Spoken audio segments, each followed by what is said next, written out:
ये है Qatar. Saudi अरब, Bahrain और यूएई के दरमियान वाक़े दुनिया का सबसे अमीर तरीन कंट्री।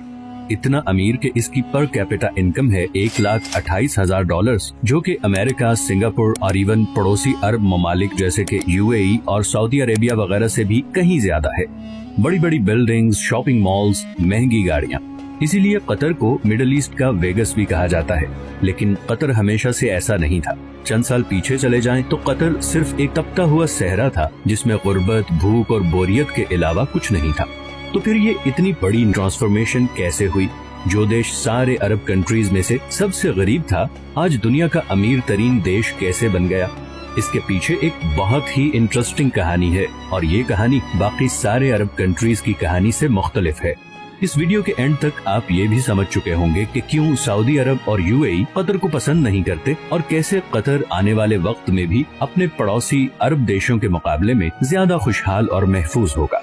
ये कहानी शुरू होती है 1916 में, जब कतर के अमीर अब्दुल्ला अस्सानी ने ब्रिटिश के साथ एक ट्रीटी साइन की, जिसके मुताबिक ब्रिटेन ने कतर को किसी भी जमीनी या समुद्री हमले की सूरत में डिफेंड करना होगा और कतर बदले में अगले 55 साल तक ब्रिटिश कॉलोनी का हिस्सा रहेगा और यहाँ से निकलने वाले हर नेचुरल रिसोर्स में ब्रिटेन का शेयर होगा। 1940 में कतर में सबसे पहली ऑयल फील्ड डिस्कवर हुई।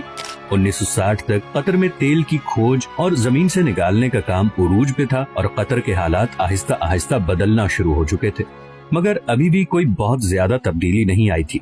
लेकिन फिर 1970 में शेल ऑयल कंपनी ने इस कंट्री का सबसे बड़ा खजाना दरियाफ्त कर लिया, नॉर्थ फील्ड, दुनिया की सबसे बड़ी नेचुरल गैस फील्ड। लेकिन उस जमाने में गैस कोई बहुत ज्यादा प्रॉफिटेबल नहीं थी और उसकी वजह ये थी कि गैस को सिर्फ पाइपलाइंस के जरिए ही दूसरी जगह भेजा जा सकता था और कतर गैस इस्तेमाल करने वाले देशों से इतना दूर था कि वहाँ तक पाइपलाइन पहुँचाना तकरीबन नामुमकिन था। इसी वजह से शेल कंपनी भी ये गैस फील्ड डिस्कवर करके भूल गई और ये डिस्कवरी ऑफिशियल डॉक्यूमेंट्स में ही दब गई। 1971 में कतर को ब्रिटेन से आजादी मिल गई और वो एक आजाद मुल्क बन गया। आजादी मिलने के बावजूद अगले 25 सालों में भी कतर के हालात कोई खास नहीं बदले। और फिर आया 1995, जब क्राउन प्रिंस हम्माद बिन खलीफा अस्सानी ने बगावत करके अपने ही बाप की हुकूमत का तख्ता उलट दिया और कतर का अमीर बन गया। नए अमीर का एक ही फोकस था और वो था गैस। हम्माद बिन खलीफा ये जानता था कि कतर की तकदीर सिर्फ गैस ही बदल सकती है, इसीलिए उसने एक बहुत ही रेयर टेक्नोलॉजी गैस लिक्विफिकेशन में इन्वेस्ट किया। लिक्विफिकेशन एक ऐसी टेक्नोलॉजी है जिसमें गैस को लिक्विड फॉर्म में कन्वर्ट किया जाता है ताकि उसे ऑयल की तरह शिप्स में दूसरे कंट्रीज तक पहुंचाया जा सके। इस सारे प्रोसेस में गैस को 161 डिग्री पे ठंडा रखना पड़ता है। इसी प्रोसेस पे कतर ने सारी इन्वेस्टमेंट कर दी और आज वो एलएनजी का सबसे बड़ा एक्सपोर्टर है। कतर से गैस इंपोर्ट करने वाले कंट्रीज में Japan, India, China, south Korea और स्पेन शामिल हैं। इस तरह बिलियंस ऑफ डॉलर्स कतर में आना शुरू हो गए। लेकिन कतर की तकदीर बदलने की इक्वेशन में ये तो एक सिर्फ छोटा सा हिस्सा था, क्योंकि नेचुरल रिसोर्सेज तो बहुत से कंट्रीज के पास होते हैं, उन्हें एक्सप्लॉइट भी बहुत से कंट्रीज कर लेते हैं, मगर असल मसला आता है उन रिसोर्सेज से आने वाले पैसे को सही इस्तेमाल करने का। वरना वेनेजुएला और अंगोला का अंजाम हमारे सामने है। यही वो जगह है जहाँ कतर बाकी तमाम कंट्रीज पे बाजी ले गया। कतर ने 2005 में कतर इन्वेस्टमेंट अथॉरिटी के नाम से एक कंपनी बनाई जिसका मकसद था तेल और गैस से आने वाले पैसे को पूरी दुनिया में इन्वेस्ट करना।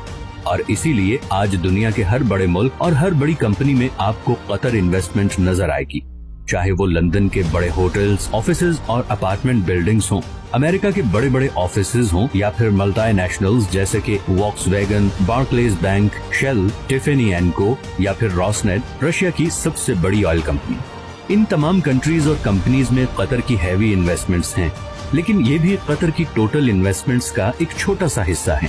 इसके अलावा Qatar billions of dollars roads, airports, research centres और फाइनेंशियल सेंटर्स वगैरह पे लगा चुका है। इवन के अभी फीफा वर्ल्ड कप, जो कि शायद दुनिया में स्पोर्ट्स का सबसे बड़ा इवेंट है, वो भी कतर में ही हो रहा है, क्योंकि ऐसे state of the art stadiums पूरे अरब में सिर्फ कतर के पास ही हैं। इन सारी इन्वेस्टमेंट्स का मकसद है ऑयल और गैस के ऑल्टरनेटिव इनकम सोर्सेज क्रिएट करना। अब ये तो थी कतर की इकोनॉमिक साइड। दूसरी तरफ इंटरनेशनल पॉलिटिकल इन्फ्लुएंस हासिल करने के लिए कतर ने दुनिया का सबसे बड़ा अरब मीडिया नेटवर्क शुरू किया, जिसे आज हम अल जजीरा के नाम से जानते हैं। असल में बहुत सालों तक कतर सऊदी अरब के कंट्रोल में था और नया अमीर खलीफा बिन हम्माद ये अच्छी तरह जानता था कि अगर कतर ने दुनिया में एक मकाम बनाना है तो उसके लिए उसकी एक अलग से पहचान बहुत जरूरी है। पूरी दुनिया तक कतर की आवाज और उसका नैरेटिव पहुंचाने में अल जजीरा ने एक बहुत जबरदस्त रोल प्ले किया है। 2010 की अरब स्प्रिंग के दौरान भी अल जजीरा वो वाहिद चैनल था जिसने प्रोटेस्ट को ऑन एयर किया था और इसकी वजह से सऊदी अरब और दूसरे कंट्रीज से इसे जबरदस्त क्रिटिसिज्म का सामना भी करना पड़ा। अल जजीरा का इन्फ्लुएंस इतना ज्यादा है कि 2017 में जब सब अरब कंट्रीज ने कतर का बाइकआउट किया था तो उसको खत्म करने के लिए जो सबसे पहली डिमांड रखी गई वो थी अल जजीरा को बैन करना। सऊदी अरब और यूएई में तो अल जजीरा 2017 से अब तक बैंड ही है। कतर का बाइकआउट एक मुकम्मल फेलियर था और इसकी सबसे पहली वजह तो ये थी कि सऊदी अरब को इस बाइकआउट में सारे अरब कंट्रीज की सपोर्ट हासिल नहीं थी। इवन कुवैत और ओमान भी इस बाइकआउट का हिस्सा नहीं बने।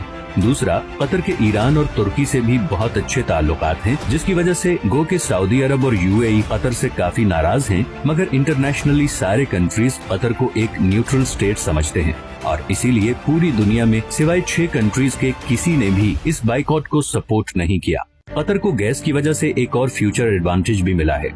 ऑयल के बारे में तो बहुत से एक्सपर्ट्स कहते हैं कि 2030 नहीं तो मैक्सिमम 2040 तक वो इलेक्ट्रिसिटी से रिप्लेस हो जाएगा, मगर गैस के बारे में ऐसी कोई प्रेडिक्शन नहीं, बल्कि उल्टा गैस की डिमांड मुसलसल बढ़ती जा रही है।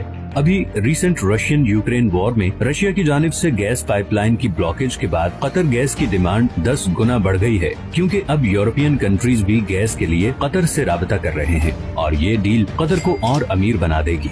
2022 में कतर की एनर्जी एक्सपोर्ट्स पहले ही $100 बिलियन क्रॉस कर चुकी हैं। तो कल को जब बाकी अरब कंट्रीज ऑयल रिप्लेस होने से परेशान होंगे, वहीं कतर को इस चेंज से कोई खास फर्क नहीं पड़ेगा। अब कतर में सब कुछ अच्छा भी नहीं है और रिसेंटली वहाँ पे लेबर क्लास की कंडीशन को लेकर काफी सवाल भी उठाए गए हैं, लेकिन स्टिल कतर बाकी अरब देशों के मुकाबले में काफी ओपन स्टेट है, जहाँ मीडिया की आजादी है, इकोनॉमिक कंडीशंस बेहतर हैं और फ्यूचर प्लानिंग भी होती है।